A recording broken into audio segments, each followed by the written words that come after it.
The sinking of the Titanic, 1912. It is past midnight. The ocean is calm, the sky is clear. You are standing on the deck of the RMS Titanic, the largest ship ever built. People around you are laughing, drinking, enjoying the cold Atlantic air. This ship is called unsinkable. You believe it. Then you feel a small shudder beneath your feet. It doesn't seem serious. No explosion, no screaming, just a long scraping sound against the side of the ship. An iceberg has torn through steel below the waterline. You cannot see the damage, but the ocean can. Water begins filling the lower decks. Slowly at first, then faster. Whispers spread. Crew members move quickly but calmly. Lifeboats are uncovered. Some passengers refuse to board because they do not believe the ship can sink. Others begin to panic when they hear the truth. There are not enough lifeboats for everyone. The ship tilts. The band keeps playing. You watch families separated. You hear arguments. You feel the deck rising beneath you as the front of the ship sinks into black water. The cold air cuts your lungs, and then chaos.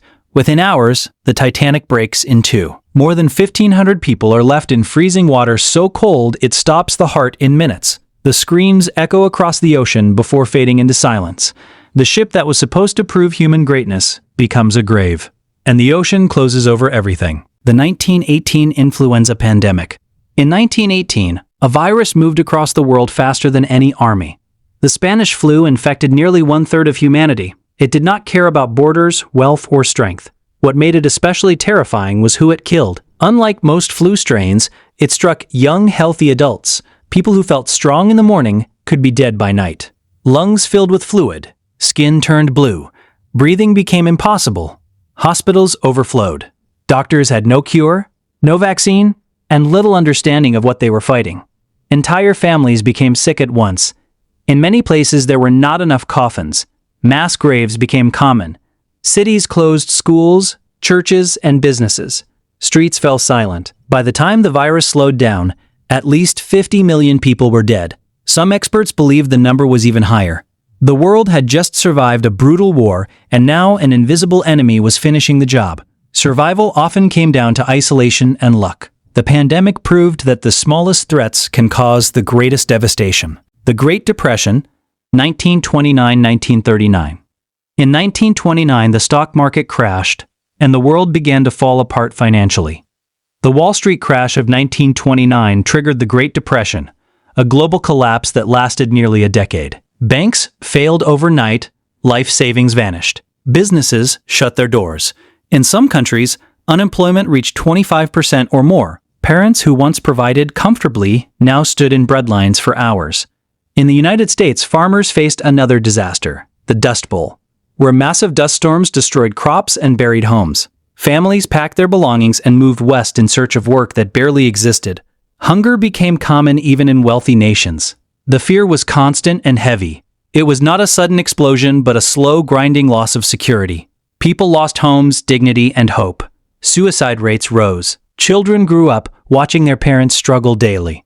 Survival meant taking any job available, no matter how hard or humiliating.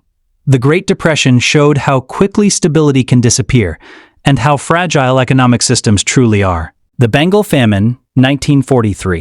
In 1943, the region of Bengal in British India faced one of the deadliest famines of the 20th century.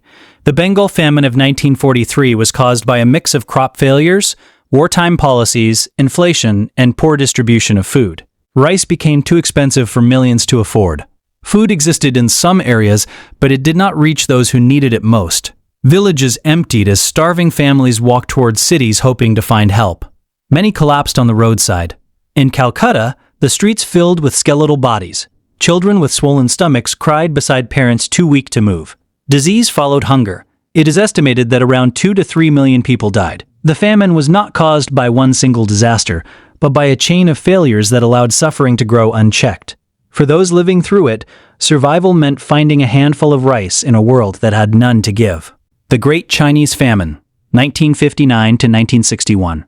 Between 1959 and 1961, China experienced mass starvation during the Great Chinese Famine. Agricultural changes under Mao Zedong disrupted farming systems, and grain production reports were exaggerated. Food was collected based on numbers that were not real. Rural communities were left with almost nothing. Families survived on leaves, tree bark, and whatever scraps they could find. Weakness led to illness. Illness led to death. It is believed that between 15 and 45 million people died. Entire villages disappeared. The famine moved slowly, draining life over months and years. There were no dramatic explosions, only quiet suffering. Parents watched their children grow thinner each day. The tragedy remains one of the deadliest peacetime disasters in history. The 1970 Bola cyclone. In November 1970, the 1970 Bola cyclone struck what is now Bangladesh. Powerful winds and a massive storm surge swept over low-lying islands. Entire villages were swallowed by water. Homes built from mud and bamboo stood no chance. Many people were asleep when the waves came. It is estimated that 300,000 to 500,000 people died, making it one of the deadliest cyclones ever recorded. Bodies were found tangled in trees and debris. Survivors faced hunger, contaminated water, and disease. There was little warning and almost no protection. The disaster showed how poverty and geography can turn a storm into mass death. The Bhopal gas tragedy, 1984. On December 3, 1984, a gas leak at a pesticide plant in India released deadly chemicals into the air. The Bhopal disaster exposed thousands to toxic gas while they slept. People woke up coughing and choking. Eyes burned, lungs filled with poison. Many died within hours. Others suffered long-term health problems that lasted decades. It is estimated that thousands died immediately, and many more later from related illnesses. The tragedy remains one of the worst industrial disasters in history. It proved that danger does not always come from nature. Sometimes it comes from human negligence. The Chernobyl nuclear disaster, 1986. Before we begin, I need to say this. For some families, these disasters are not just stories from the past. My own grandfather died years after the Chernobyl disaster due to radiation exposure. On April 26, 1986, something exploded inside Reactor 4 at the Chernobyl nuclear power plant. It was not a bomb. It was worse. A safety test went wrong, and the reactor tore itself apart, releasing radioactive material into the air. The danger had no color and no smell. Firefighters rushed in thinking it was a normal fire. Many of them absorbed lethal radiation within hours. The nearby city of Pripyat continued its daily life.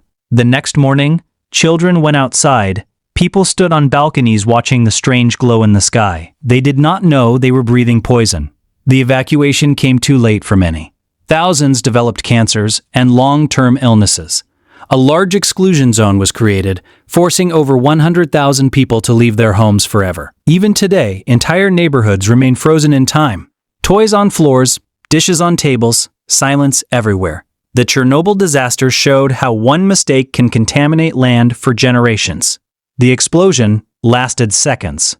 The consequences will last centuries. The 1983-1985 Ethiopian famine, often forgotten. In the mid-1980s, Ethiopia experienced one of the deadliest famines of the modern era, yet many people outside Africa barely remember it. The 1983-1985 famine in Ethiopia was caused by severe drought, conflict, and government policies that disrupted food distribution. Crops failed, livestock died, entire villages ran out of food. Families walked for days toward relief camps, hoping to find aid. Many collapsed along the way. Images of starving children with visible ribs shocked the world when they finally reached international television.